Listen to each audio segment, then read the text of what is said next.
2000 tahun lalu ketika para murid sedang panik di tengah-tengah ombak dan di tengah-tengah perahu yang mereka sedang mengarungi sebuah danau, Engkau meneduhkan badai. Dan kami juga yakin dan percaya kuasa yang sama pada pagi hari ini meneduhkan setiap badai dalam kehidupan kami. Ketika Dia berfirman maka badai itu teduh.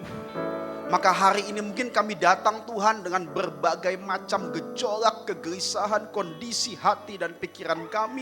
Namun kami percaya firman-Mu akan meneduhkan semuanya itu.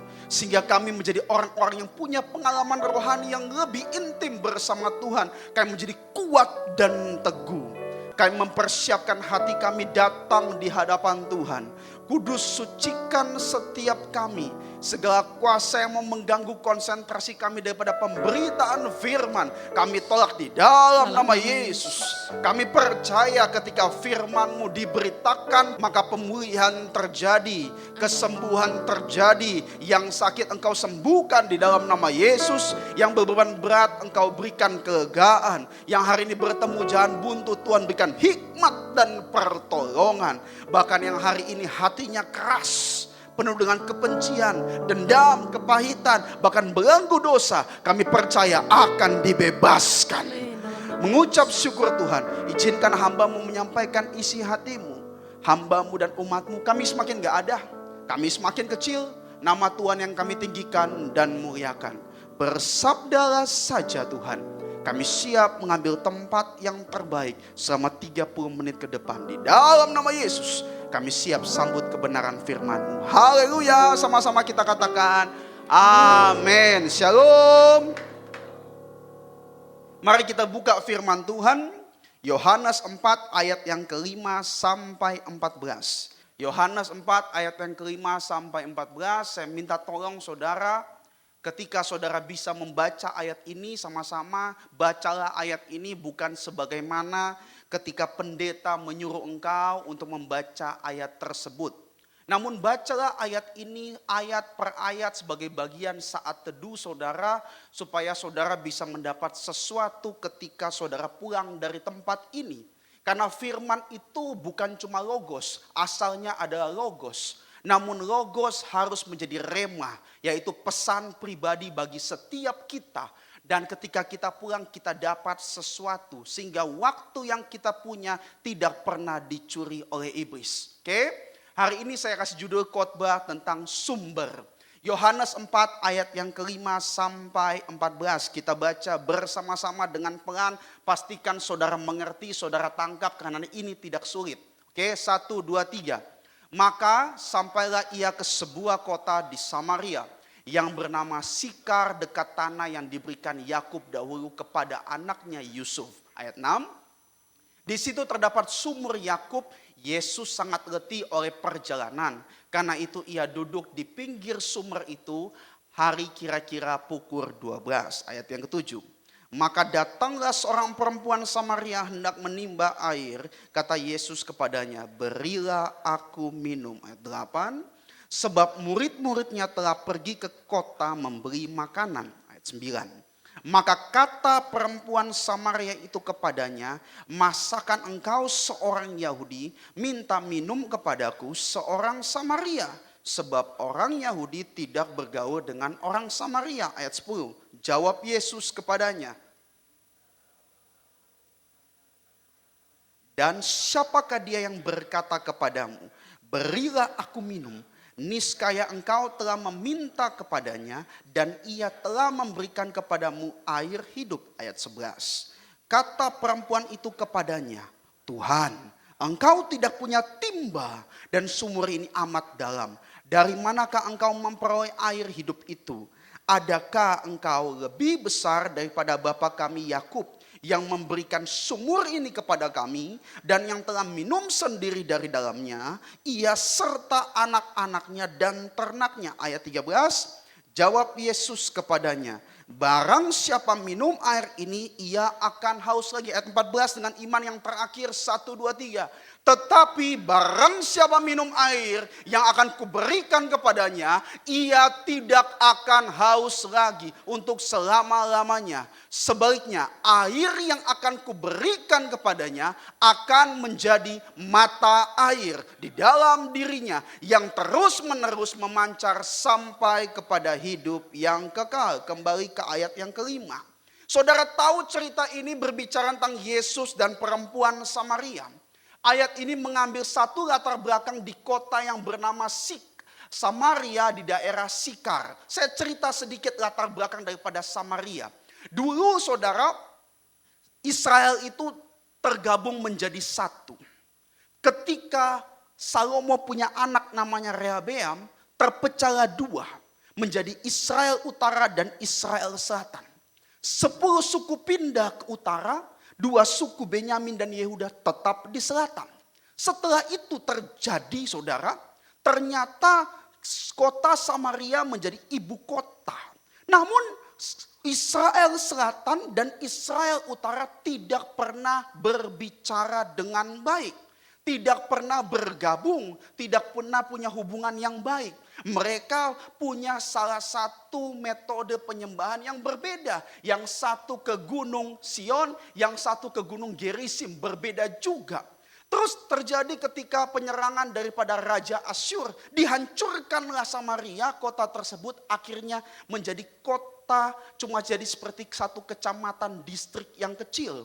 Kalau kita melihat sumur ini saudara ada cerita yang luar biasa. Saudara tahu Yakub kan? Ketika dia sudah mendapat Lea sama Rahel, waktu itu dia lari dari Laban. Laban marah sama dia, akhirnya berdamai. Baik ceritanya loh. Setelah itu dia harus kembali pada Esau. Dia kasih kambing domba yang dia sudah kerja puluhan tahun. Kasih ke Esau. Akhirnya damai. Saudara tahu perjalanan hidup kita mungkin panjang. Namun ingat, sesuatu yang dirancangkan Tuhan pasti berakhir damai sejahtera. Katakan damai sejahtera, 1, 2, 3. Kalau sesuatu yang dirancangkan iblis, awalnya mungkin punya damai, namun akhirnya pasti kehancuran. Namun sesuatu yang dilahirkan dari Tuhan, memang awalnya pasti butuh pengorbanan. Namun pada akhirnya akan berujung dengan damai sejahtera yang kekal. Ini prinsip dasar yang tidak bisa kita lewati atau kita anggap enteng. Terus akhirnya terjadilah pergumulan antara Yakub dan Allah. Dan pangkal pahanya kan diserang. Setelah itu nama Yakub dirubah menjadi Israel. Di tempat Sikar atau dulu namanya Sikem, disitulah Yakub mendirikan mesbah kemah. Di situ juga dipercaya sumur itu ada. Dan dia berkata pertama kali dan dinamai tempat itu, Allah Israel ialah Allah. Elohim Israel. Berarti kita bisa melihat poin saya yang pertama, saudara bisa masuk Yohanes 4 ayat yang ke-7. Ada percakapan antara Yesus dan perempuan Samaria. Yesus cuma meminta air minum kepada perempuan Samaria. Perempuan Samaria hanya melihat sumur ini sebagai sumber air minum biasa. Oke? Namun Yesus berbeda. Dia mengawali satu percakapan dengan perempuan Samaria. Waktu dia mengawali percakapan dengan perempuan Samaria tersebut, dia menganggap sumur ini sebagai satu narasi keselamatan. Berarti saudara tahu orang Yahudi nggak bergaul dengan orang Samaria. Walaupun dulunya mungkin saudara. Namun kita bisa melihat keselamatan itu untuk semua bangsa. Dan tidak ada keselamatan di bawah nama lain. Kecuali di bawah nama Yesus. Hari ini saudara nggak boleh bingung. Pokoknya keselamatan cuma di bawah nama Yesus. Namun keselamatan yang kita punya harus kita tunjukkan dengan pertanggungjawaban hidup kita. Supaya jangan kita anggap tidak berharga. Terlalu berharga. Makanya saudara harus mempertanggungjawabkannya. Terus yang pertama kata sumur di sini berbicara PG. PG itu bicara sumber. Khotbah saya kasih judul sumber. Poin yang pertama, sumber dan cara pandang. Oke, kita perhatikan pelan-pelan. Untuk perempuan Samaria, sumur hanya satu, mungkin hanya untuk menimba air. Untuk Yesus, sumur ini adalah satu narasi keselamatan. Terus, kenapa sumber dan cara pandang? Saya kasih pembagiannya beberapa. Yang pertama, ada sumber yang sudah ada. Contohnya apa? Lautan sudah ada. Namun dari lautan itu mengalir ke seluruh dunia, ada sumber yang dijadikan. Di tengah-tengah padang gurun kita bisa gali sumur, betul ya? Ketika kita gali sumber itu menjadi sumber yang dijadikan. Setelah sumber itu menjadi sumber yang dijadikan, sumber itu menjadi sumber yang lain. Oke, pertama, sumber yang sudah ada. Kedua, sumber yang dijadikan. Ketiga, sumber yang mengalir sumber yang lain. Dari laut, sungai, aliran air, gunung, semua sumber sudah ada. Terus waktu perjalanan ternyata ada satu kita butuh air. Kita gali sumur itu. Waktu kita gali kita dapat air. Waktu kita dapat air ternyata air tersebut bisa menghidupkan. Siapa? Ternak. Bisa menghidupkan tumbuh-tumbuhan. Bisa menghidupkan manusia. Berarti ada satu siklus dari sumber utama, sumber yang sudah ada, sumber yang dijadikan, dan sumber ke sumber. Begitu juga hari ini. Gereja Tuhan adalah sumber utama tubuh Kristus, katakan amin. Begitu juga karena ada sumber utama tubuh Kristus, terjadilah namanya pelayanan. Waktu di gereja saya sharing sama teman-teman saya yang menjadi pergumulan saya, saudara, selama bulan-bulan terakhir ini.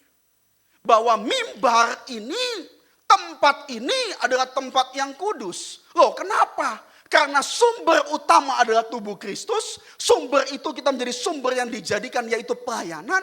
Lalu kita di sini menjadi sumber makanan rohani. Amin. Waktu saudara dapat makanan rohani di sini, saudara pulang menjadi kekuatan. Sumber ekonomi, sumber keluarga, sumber keuangan, dan sebagainya. Makanya hari ini kita nggak boleh bermain-main dengan mimbar atau gereja. Karena hari ini mimbar ini adalah sumber utama makanan rohani. Nggak boleh kita jadikan sumber ekonomi. Nggak boleh kita jadikan sumber keuangan. Itu sumber ke sumber lain. Namun sumber utamanya tubuh Kristus dijadikan menjadi kita. Amin. Karena hari ini ketika firman itu hidup, orang yang lemah keluar. Ketika engkau berbicara satu hal yang menguatkan, dia menjadi kuat. Loh, kok bisa? Karena sumber makanan rohani yang engkau dapat, engkau bisa menguatkan orang lain.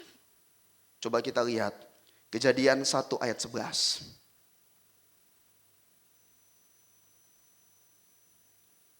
Saya mau tes saudara, ya. Gak usah gugup saudara, kita perhatikan ya. Kejadian 1 ayat 11. Kita baca dulu sama-sama. 1, 2, 3. Berfirmanlah Allah, hendaklah tanah menumbuhkan tunas-tunas muda. Tumbuh-tumbuhan yang berbiji, segala jenis pohon buah-buahan yang menghasilkan buah yang berbiji, supaya ada tumbuh-tumbuhan di bumi dan jadilah demikian. Perhatikan, hendaklah tanah menumbuhkan tunas-tunas muda. Simpan, oke. Simpan ya, nanti saya mau tes di ayat yang ketiga. Oke, saya mau tes apakah saudara ini benar-benar perhatikan enggak? Saudara dapat rema enggak? Oke. Kedua, Kejadian 1 ayat yang ke-24. Kita baca dulu sama-sama. 1, 2, 3. Hendaklah bumi mengeluarkan segala jenis makhluk yang hidup. Ternak dan binatang melata dan segala jenis binatang liar. Dan jadilah demikian. Tuhan berfirman, hendaklah tadi tanah mengeluarkan tunas. 1. Kedua, hendaklah bumi mengeluarkan segala jenis makhluk hidup. Simpan ya. Tanah, tunas, bumi, makhluk hidup. Oke. Terus, Kejadian 1 ayat ke-26. Kita baca dulu sama-sama. 1, 2, 3. Baiklah kita menjadikan manusia menurut gambar dan rupa kita, supaya mereka berkuasa atas ikan-ikan di laut dan burung-burung di udara, dan atas ternak dan atas seluruh bumi, dan atas segala binatang melata yang merayap di bumi. Perhatikan. Pertama tadi apa? Tanah tunas. Tuhan berfirman. Kedua, bumi, terus binatang. Oke, bumi, binatang. Terus, saudara dan saya apa? Kita menjadikan manusia. Berarti ada satu sumber melahirkan sumber yang lain. Oke, itu dunia. Sumber ke sumber. Namun saudara dan saya berbeda. Kita ini dijadikan sumber kita bukan dari dunia. Namun sumber kita daripada Allah sendiri. Amin. Berarti identitas rohani kita adalah Allah. Roh kita adalah identitas kita, baru dibentuk dengan debu dan tanah. Tubuh kita ini cuma sementara. Amin. Saudara bisa cantik, saudara bisa botox, saudara bisa ke Korea, saudara bisa suntik kanan, suntik kiri. Saudara bisa mungkin seperti artis siapa? Song Hye Kyo dan teman-temannya. Saudara, itu semua saudara bisa lakukan. Namun itu tidak pernah mendefinisikan identitasmu yang sebenarnya. Amin. Karena identitasmu yang sebenarnya ada di dalam Kristus. Rumah yang besar yang engkau tinggali. Rumah itu hanyalah tempat tinggal, bukan identitasmu. Mobil mahal yang kau kendarai, mobil itu hanya kendaraan, bukan identitasmu. Dunia diciptakan Tuhan dari sumber ke sumber. Engkau dan saya pun menjadi sumber bagi kehidupan orang lain. Karena kita adalah sumber yang hidup daripada Tuhan. Makanya hari ini ketika orang bertanya, bagaimana kita bisa merubah hidup kita lebih baik? Ada dua pandangan. Satu, ada orang bilang, ngaca lu. Betul kan? Ngaca. Supaya jadi orang benar. Saya mau tanya dulu sama saudara. Ya. Siapa yang tadi pagi datang gereja ngaca? Saya angkat tangan. Saudara nggak ngaca, berantakan semua pantasan saudara. Terus kedua deh. Siapa yang hobinya ngaca? Pasti nggak diangkat tangan. Yang ketiga. Siapa yang suka selfie?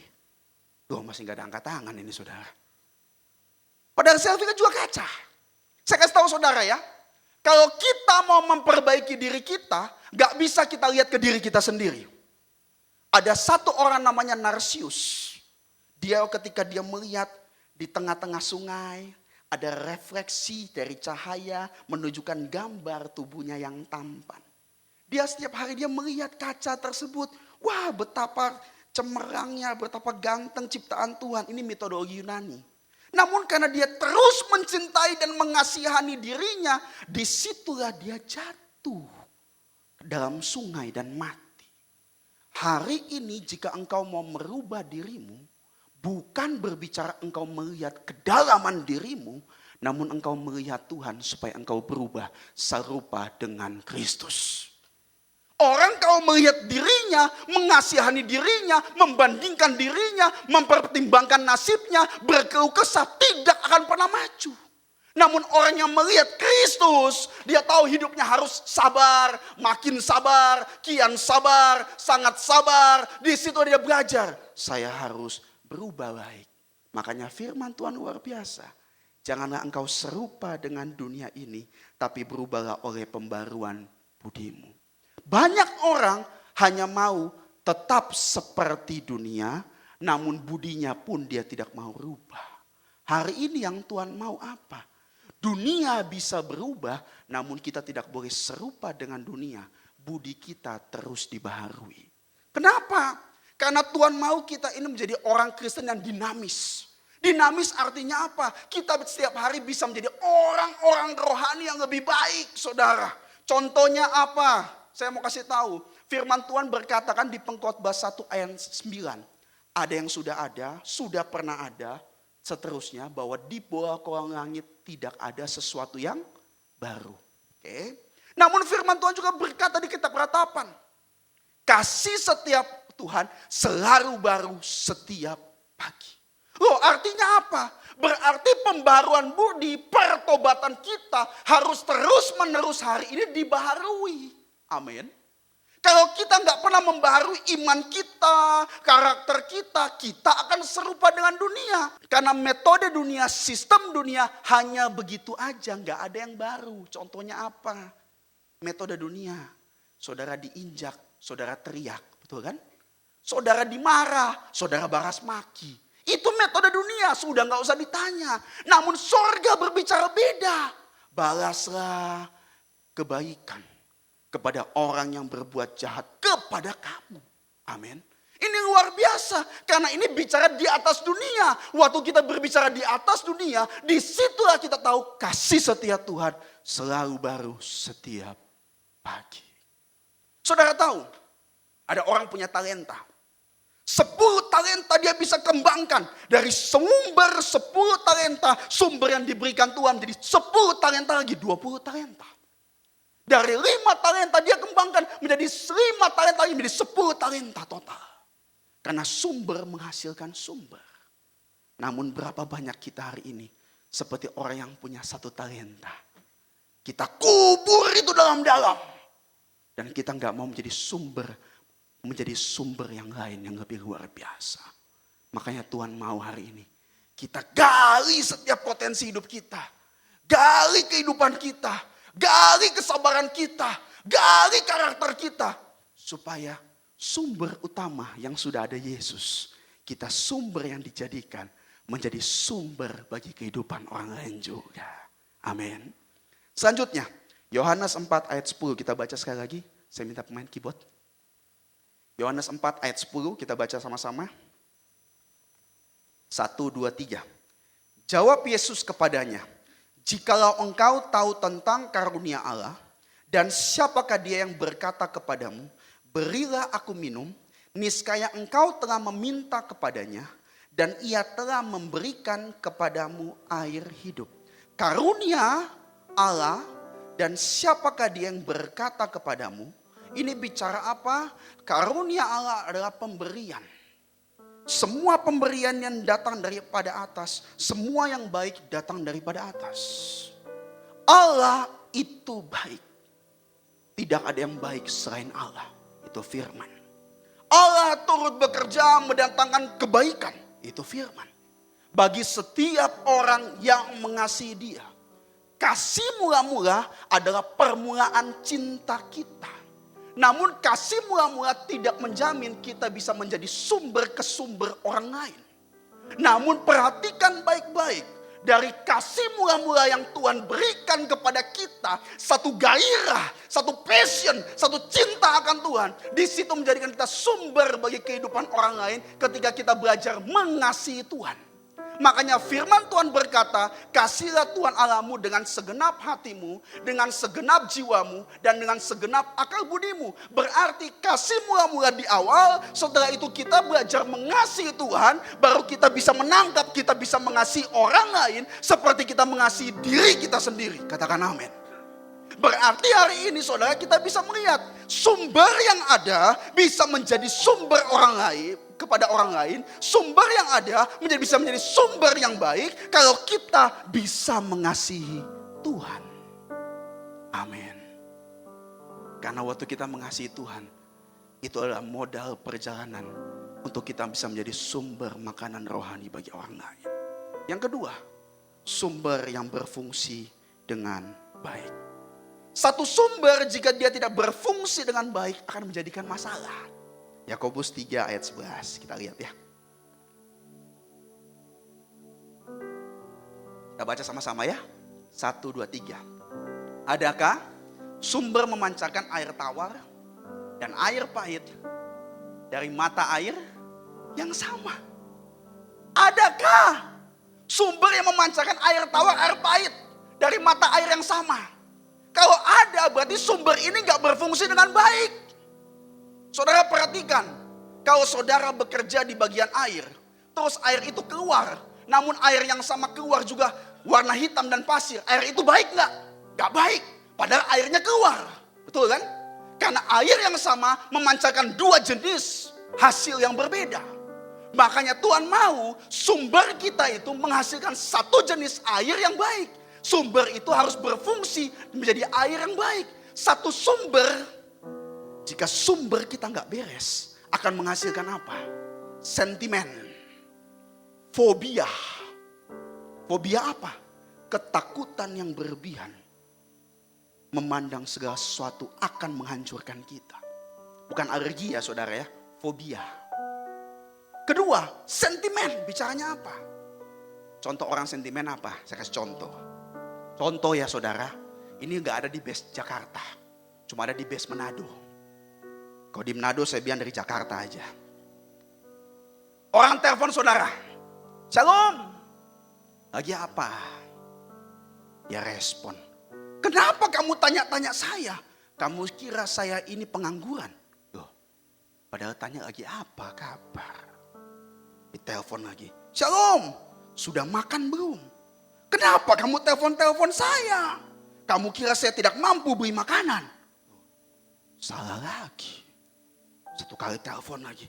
Shalom, kenapa nggak datang gereja? Jawab. Shalom, kamu kira keselamatan cuma dalam gereja loh.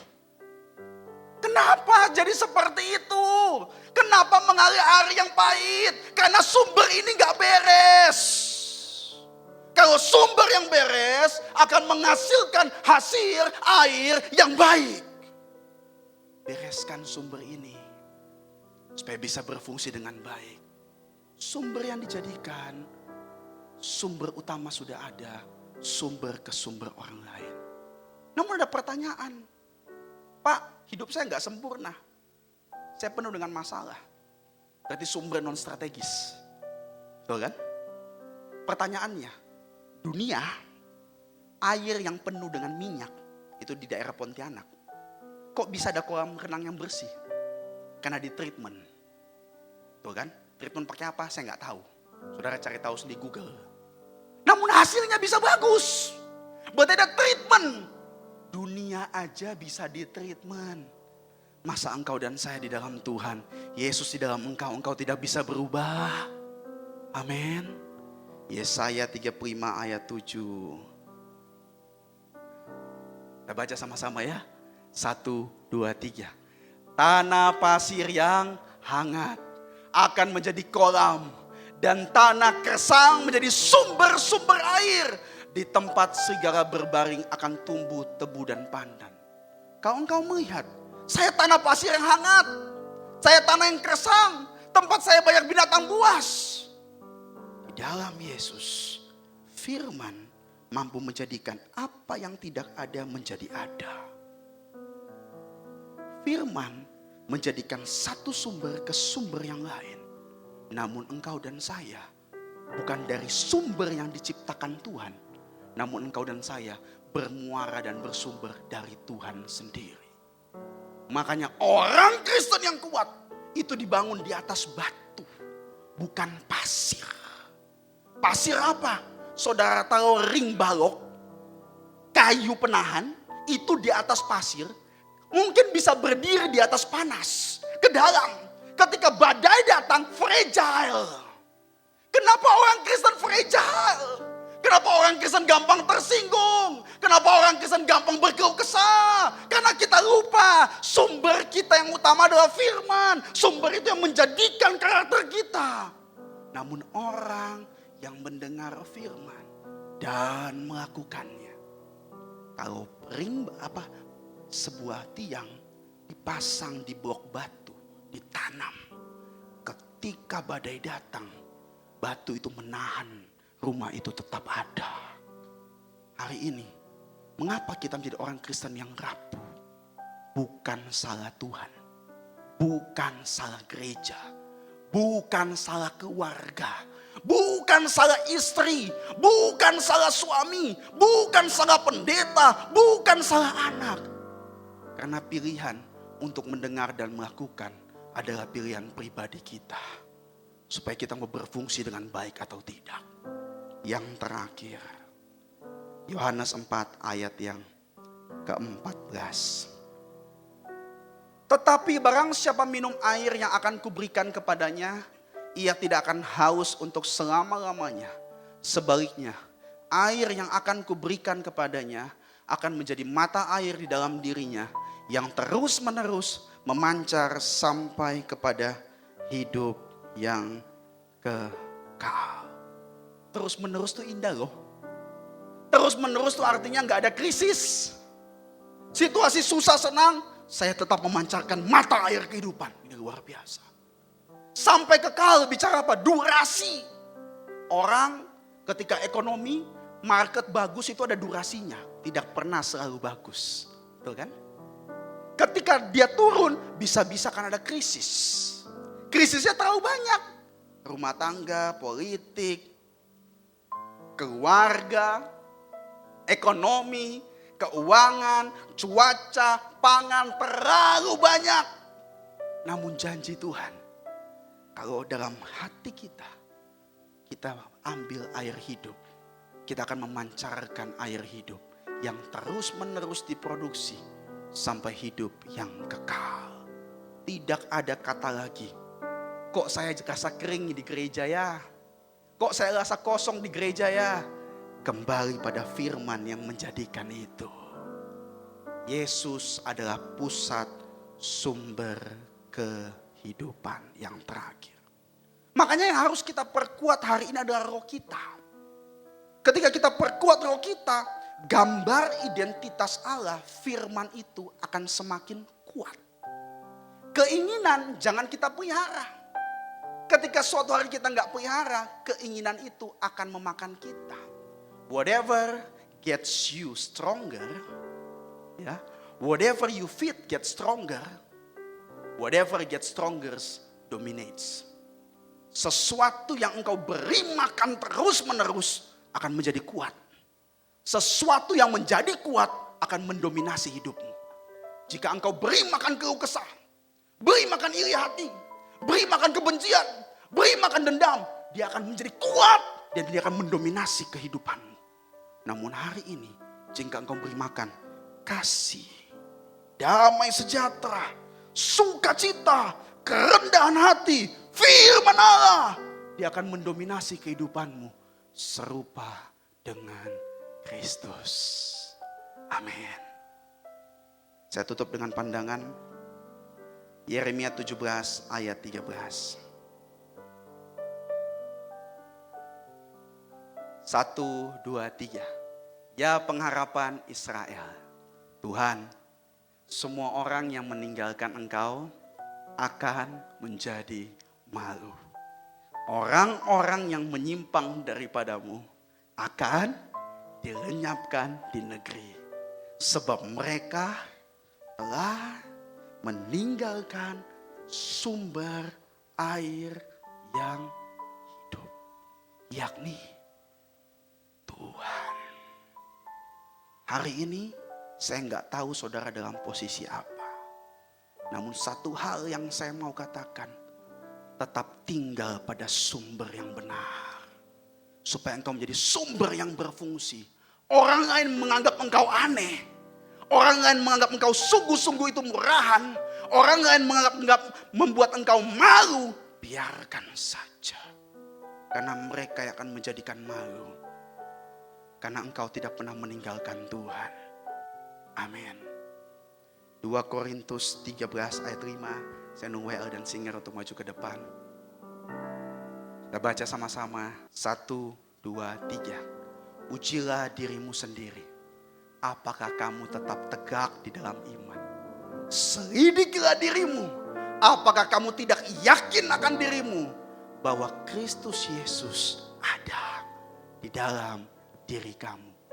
Sebab jika tidak demikian, kamu tidak tahan uji. Tahan uji bicara proven karakter. Berarti tahan uji orang yang hari ini ketika masalah ada, ketika orang meninggalkan, ketika orang tidak sependapat dengan engkau, namun engkau tetap bertahan dalam kebenaran, engkau tetap tegak berdiri dalam iman. Namun ingat, setiap hari ayo uji diri kita. Amin. sumber dan cara pandang. Sumber yang sudah ada, sumber yang dijadikan, menjadikan sumber yang lain. Sumber ini harus berfungsi dengan baik. Dan pusat daripada segala sumber kehidupan adalah Yesus Kristus. Jangan pernah menyerah. Sumber air dalam hidupmu tidak pernah mengenal krisis dan waktu. Mari kita bangkit berdiri. Kita ambil waktunya, kita berdoa.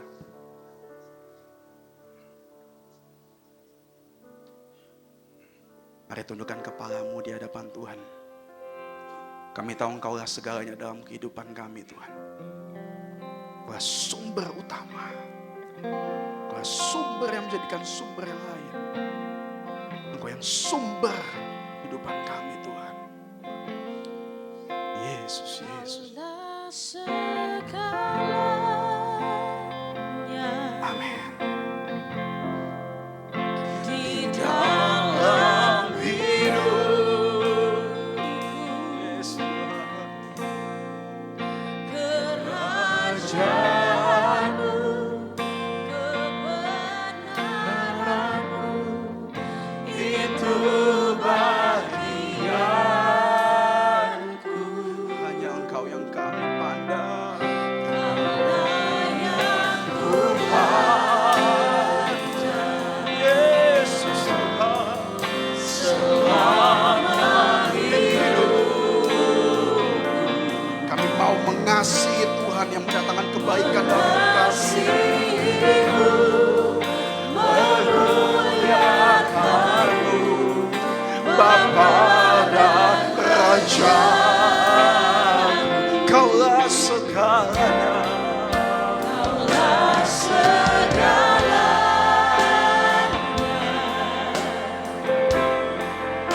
Di dalam hidupku,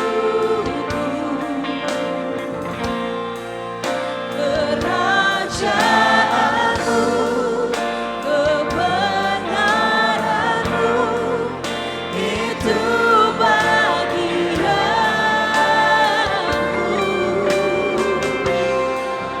Kaulah yang ku pandang selama hidupku,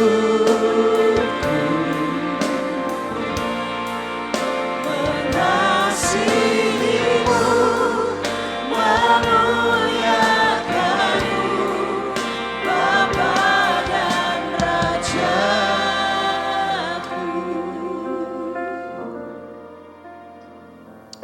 Mari kita berdoa syafaat. Tuhan, kami berdoa untuk gereja-gerejanya dan seluruh dunia. Bagi para hamba Tuhan sampai semua kepada jemaatnya. Kiranya Engkau memberkati mereka semua supaya mereka menjadi berkat dan berdampak. Sehingga gereja di seluruh dunia dipenuhi oleh jemaat yang mencari Tuhan dengan tulus dan takut. Buat semua hamba Tuhan dan gereja bersatu, rukun dan tidak terpecah-pecah. Supaya dunia percaya Yesus adalah Tuhan bagi kemuliaan Allah Bapa. Demikian juga untuk gereja di mana Engkau percayakan untuk kami mengembalakannya, yaitu gereja Blessing in the Spirit. Tuhan, kami berdoa untuk persembahan dari jemaat, kiranya Engkau menerima dan membalas berlipat-lipat. Biar persembahan ini berkenan kepadamu sebagaimana persembahan Habel. Tuhan, beri kemurahan-Mu, balaslah kebaikan dan kerelaan hati jemaat. Jaga dan lindungi mereka, serta pelihara mereka beserta keluarga, pekerjaan dan kesehatan mereka. Jemaat yang dikasihi Tuhan, mari kita dekapkan kedua tangan kita di dada. Firman Tuhan mengatakan, jaga hatimu dengan segala kewaspadaan, karena dari situlah terpancar kehidupan. Jemaat yang dikasihi Tuhan, jadilah berkat, dan terimalah berkat rahmat anugerah dari Allah Bapa di surga, dalam Putra Tunggalnya Yesus Kristus yang telah mati bagi dosa kita, dan bangkit pada hari ketiga. Sehingga kita menyembah Tuhan Allah yang hidup, dan iman kita bukan kepada Tuhan yang mati. Dia naik surga untuk menyediakan rumah bagi kita, sehingga kita punya pengharapan yang pasti. Dia akan datang untuk kedua kalinya menjemput gereja dan umat yang berjaga-jaga, kudus, dewasa, dan bijaksana, serta menghakimi dunia, dan di dalam persekutuan dengan Roh-Nya yang kudus, yang membuat hati kita berkobar-kobar. Roh kita menyala-nyala di dalam kasih semula. Roh Kudus yang menghibur, menguatkan, memelihara, menginsyafkan, menuntun, dan memimpin kita kepada kebenaran dan kekudusan, serta menjadi saksi Kristus mulai hari ini sampai selama-lamanya. Mari kita akhiri dengan doa yang diajarkan Tuhan Yesus, doa Bapa kami bersama-sama. Bapa kami yang ada di surga, dikuduskanlah namamu, datanglah kerajaanmu, jadilah kehendak-Mu di bumi seperti di surga. Berikanlah kami pada hari ini makanan kami yang secukupnya, dan ampunilah kami akan kesalahan kami, seperti kami juga mengampuni orang yang bersalah pada kami. Dan janganlah membawa kami ke dalam pencobaan, tetapi lepaskanlah kami daripada yang jahat, karena Engkau yang punya kerajaan dan kuasa dan kemuliaan sampai selama-lamanya. Amin. Tuhan Yesus memberkati. Silakan duduk, saudara.